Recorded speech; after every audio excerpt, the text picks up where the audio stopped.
Yeah, everybody should know that song. Welcome to Man and RudeDog. Take no punches. Guys, you got to admire that.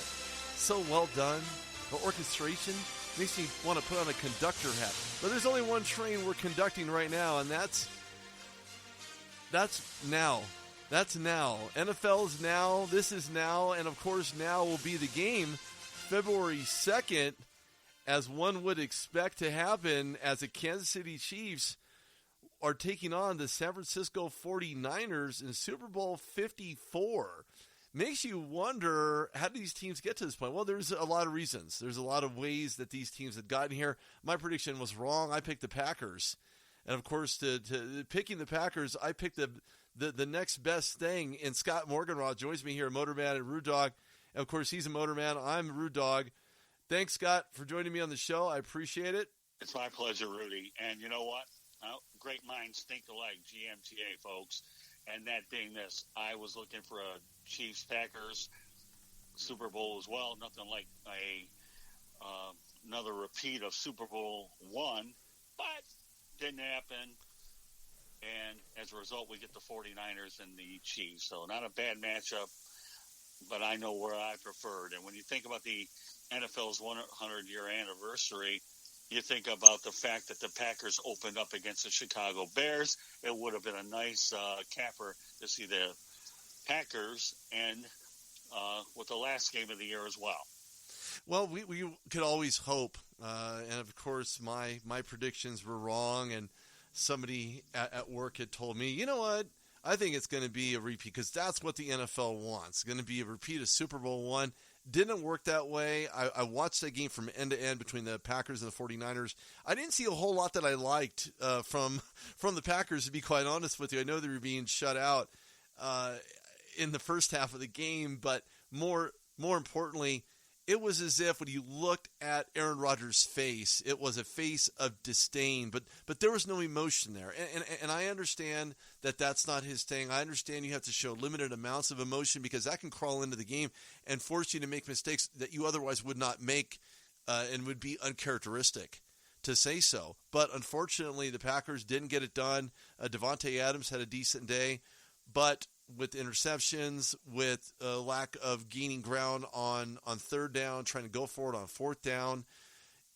Something to be said for where this 49ers team was headed, obviously after that point to the Super Bowl. But I think the Packers have kind of gone backwards a little bit. I understand it was Matt LaFleur's first year as head coach. Of course, getting to an NFC championship game is not easy.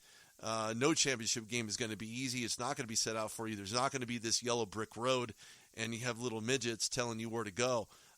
He had his minions, obviously, working with him to get them there. Unfortunately, they ended up being short-sighted because of some of the in-game play in regards to where Aaron Rodgers was not going with the ball, not being able to spread it out because of the coverage of the 49ers between double teaming and being able to get it done at the line by stopping and closing those would-be running lanes. But let's start off this by talking about the injuries headed into Super Bowl 54, which is taking place in Miami at Hard Rock Stadium. Of course, you have a better ear and eye down in that neck of the woods, considering you're from there, and that's where you're at. I live there. Live there. Live from, after 5 years, this is kind of the same thing. Yeah, let me point one thing out with the Packers before we go into this, if I may. Okay, number one, fine record, 13-3. They depended more on the ground attack, but their passing regressed because of the new system that LaFleur installed. So I don't think you had a chance to see Rodgers' best, but you haven't seen it all year.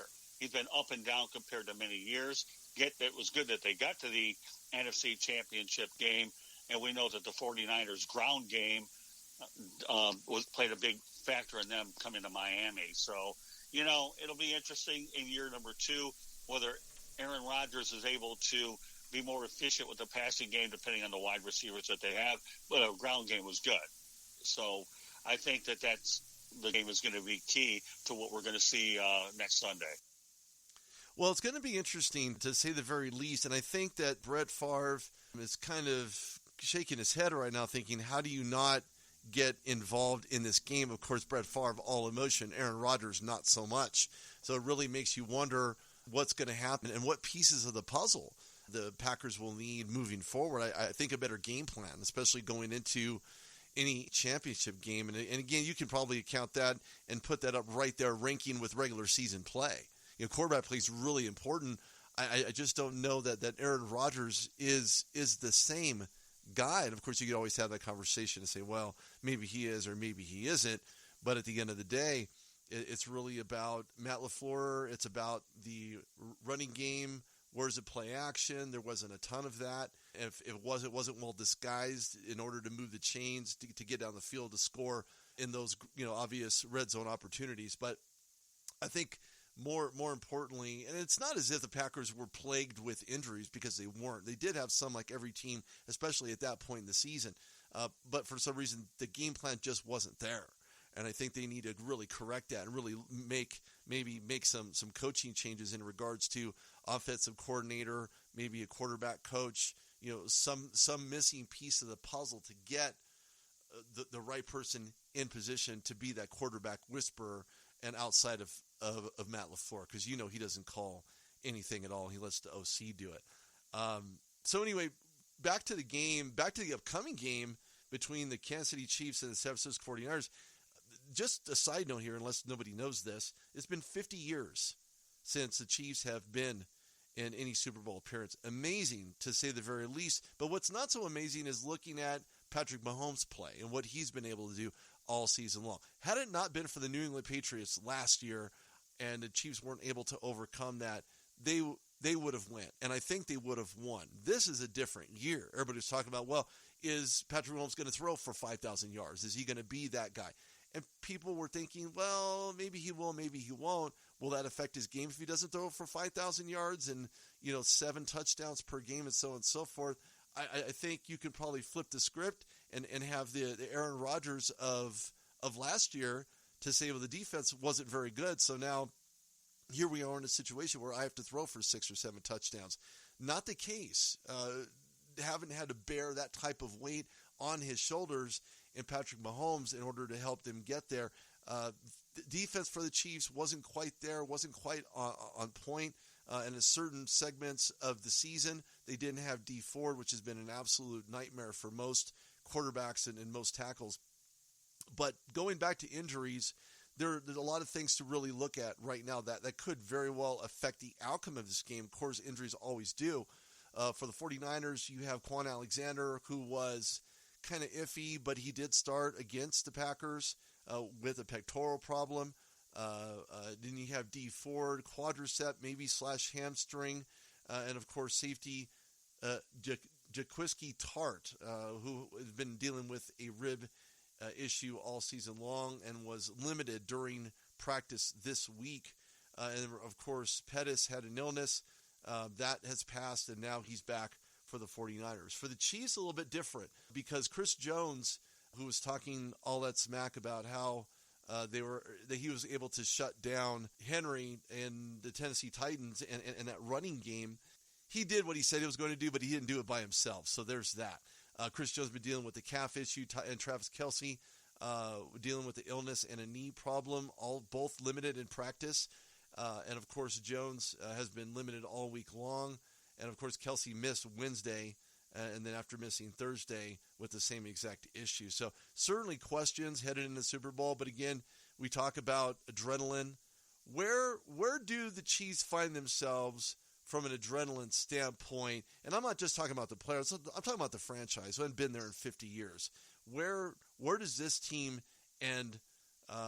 Do they end in winning this game, or do they end in actually losing this game based on what the 49ers are going to bring defensively? There's a combination of both. Okay, if the 49ers do what they did to the Packers and they use that running attack to their advantage, then Jimmy Garoppolo essentially becomes a game manager. And when he becomes a game manager, throwing up 8, 12, 14 passes all told, and the running game keeps the Chiefs' offense off the field, that speaks volumes. I mean, think about it. A game manager. You've had some good game managers over the years. Even when Ben Roethlisberger won a championship in Detroit, he didn't have big numbers, but the Steelers pulled it out. So, Patrick Mahomes will get his yards if he has enough time on the field to do it. And that's if. So it's all comes down to a combination of things. And, San Francisco has some pretty good wide receivers, but their ground game is really, really good. And don't forget that Kyle Shanahan has learned from his previous experience with the Atlanta Falcons, important it is to control the clock. Remember, the Falcons were that close to it, and all of a sudden, time of possession, did not factor into the Atlanta Falcons when it counted at the most, and you give New England a chance to come back, and they'll do it. So I guess my point is Patrick Mahomes, we know, is a talented young quarterback, but do sometimes the higher passing yards in the Super Bowl really matter, especially when you can't stop the other team? Well, being able to stop the other team is really what it's about. It's owned at the line of scrimmage on both sides, and if they can control the line of scrimmage, and of course you're going to have your matchups. You're going to have the Honey Badger, Tyrann Mathieu, maybe even Sorensen taking the Kittle effect and maybe try to double team him to take him out of any slot availability to be able to reach up and grab the ball. The problem is that George Kittle's a beast. If anybody can find his way out of a double team, it's been him. He's doing it. He's done it all season long. When it comes to injuries, Tevin Coleman is questionable, and he's been battling back since a shoulder injury. The MRI results came back not fantastic, but not bad. He's kind of like a 50-50 split. And to be quite honest with you, they don't really need Tevin Coleman because they have Mostert, and a guy who's been cut 6 times from 6 different NFL teams. They have Deebo Samuel, so certainly showed up against the Packers with just unbelievable relentlessness when the ball's in his possession. And of course, you have a lot of weapons for the 49ers. And I think that these two teams mirror each other in regards to who the tight end is between Kittle and Kelsey. Both start with a K. They're not related, so just throw the K out of there. It'll be okay if for some reason both of these guys get their touches, and I think they will. I really believe they will. But more importantly, Emmanuel Sanders has been kind of this hidden gem coming over from Denver. Who originally was drafted by the Steelers. Of course, there's always a Steeler in some playoff game, but it just so. A little Steeler partiality. I'm just saying that's. I'm just saying. Let's just get that Steeler reference in there. Well, if I want to sit here and throw a line, it's true.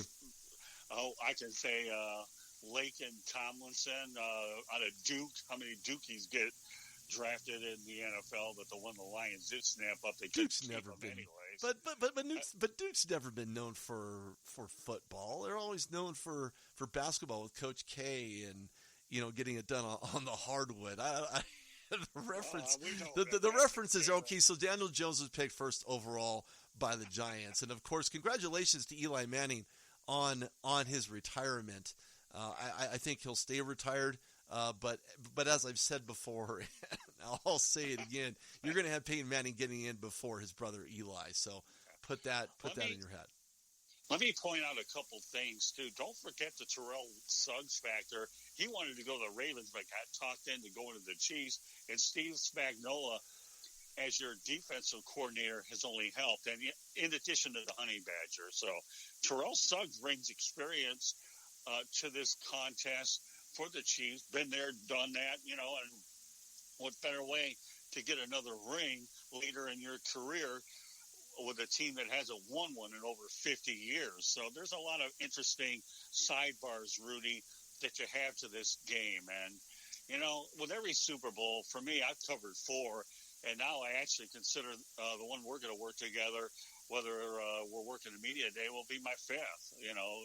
If you've gotten a credential here and you're a part of the action, it'll be really neat to be able to be there firsthand to examine the storylines.